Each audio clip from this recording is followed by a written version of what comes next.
இப்போது புதிய அறிமுகம் ஆச்சி ஹோட்டல் சாம்பார் 50 கிராம் ரூபாய் 20 மட்டுமே. தேசிய அளவில் நடந்த முக்கியமான செய்திகளை ரிப்போர்ட் இந்தியா பகுதியில் பார்க்கலாம்.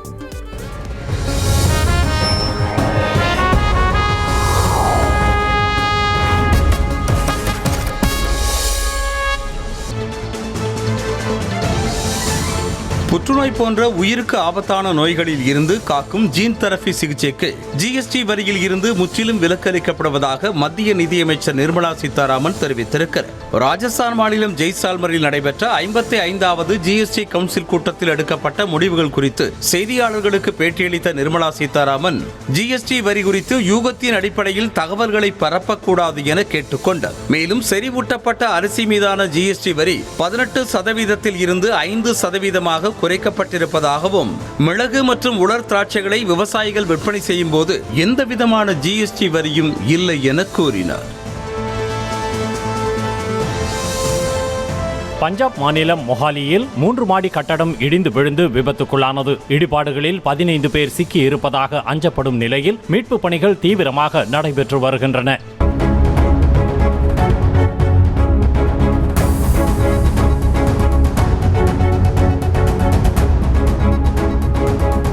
மொஹாலியின் சோஹானா பகுதியில் உள்ள இந்த கட்டடத்தின் அடித்தளத்தில் சனிக்கிழமை மாலை பள்ளம் தோண்டிய போது திடீரென கட்டடம் இடிந்து விழுந்ததாக கூறப்படுகிறது. இடிபாடுகளுக்கு அடியில் 15 பேர் சிக்கியுள்ளார்கள் என கூறப்படும் நிலையில் தீயணைப்பு துறையினரும் தேசிய பேரிடர் மீட்பு படையினரும் மீட்பு பணியில் ஈடுபட்டுள்ளனர்.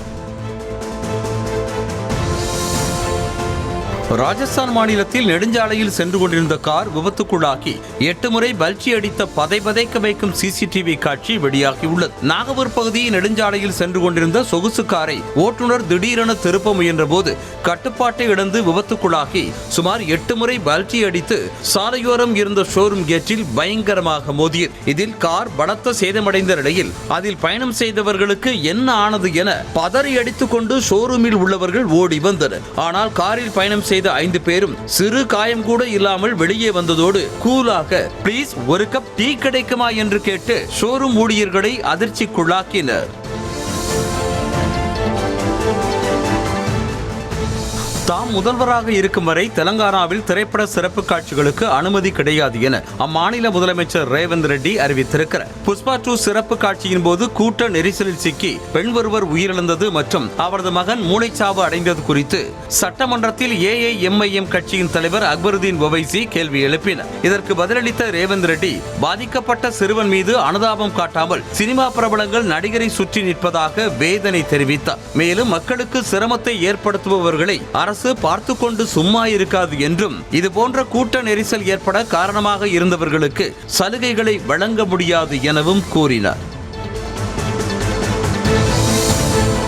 புஷ்பா 2 திரைப்படத்தின் சிறப்பு காட்சியின் போது ஏற்பட்ட கூட்ட நெரிசலில் சிக்கி ரசிகை உயிரிழந்த விவகாரத்தில் தமக்கு எதிராக பொய்யான குற்றச்சாட்டுகளை கூற வேண்டாம் என நடிகர் அல்லு அர்ஜுன் கேட்டுக் கொண்டிருக்கிறார். காவல்துறை அனுமதி மறுத்தும் அல்லு அர்ஜுன் தியேட்டருக்கு சென்றதாக தெலங்கானா முதலமைச்சர் ரேவந்த் ரெட்டி குற்றம் சாட்டியிருந்த நிலையில் அதற்கு பதிலளித்து பேசியிருக்கும் அல்லு அர்ஜுன் தனக்கு எதிராக பொய் பிரச்சாரம் செய்யப்படுகிறது என புகார் கூறினார். மேலும் பாதிக்கப்பட்ட குடும்பத்தினரோடு தொடர்ந்து தொடர்பில் இருப்பதாகவும் மருத்துவமனையில் சிகிச்சை பெற்று வரும் இறந்த பெண்ணின் மகனின் உடல்நிலை குறித்து விசாரித்து வருவதாகவும் கூறினார்.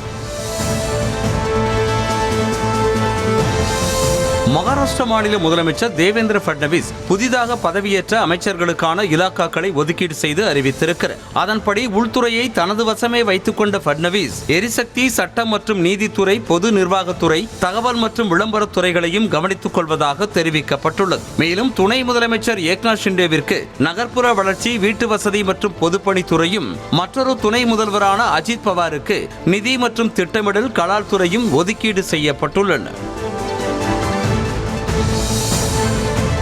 கேரள கல்லூரியில் நடைபெற்ற கிறிஸ்துமஸ் கொண்டாட்டத்தின் போது கல்லூரி மாணவர்கள் ஆபத்தான வகையில் ஜீப்பின் மேல் அமர்ந்து சாகச பயணத்தில் ஈடுபட்ட சம்பவம் அதிர்ச்சியை ஏற்படுத்தியுள்ளது. அலுவா மாரம்பள்ளி MES கல்லூரியில் கிறிஸ்துமஸ் பெருவிழா கொண்டாடப்பட்டது. அதன் ஒரு பகுதியாக 40க்கும் மேற்பட்ட வாகனங்களில் ஊர்வலமாக சென்ற மாணவர்கள் ஆபத்தான வகையிலும் விபத்தை ஏற்படுத்தும் வகையிலும் வாகனங்களில் தொங்கியபடியும் வாகனங்களின் மேல் அமர்ந்தபடியும் சென்றனர். தகவல் அறிந்து வந்த போலீசார் வாகனங்களை நிறுத்தி சோதனை செய்ததோடு 3 வாகனங்களை பறிமுதல் செய்தனர். மேலும் மாணவர்கள் கடுமையாக எச்சரித்து அனுப்பினர்.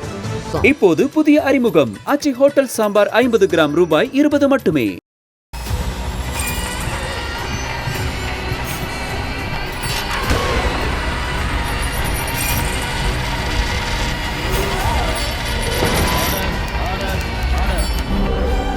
நிகழ்தகவு, குற்றங்களின் மறுபரிமாணம்.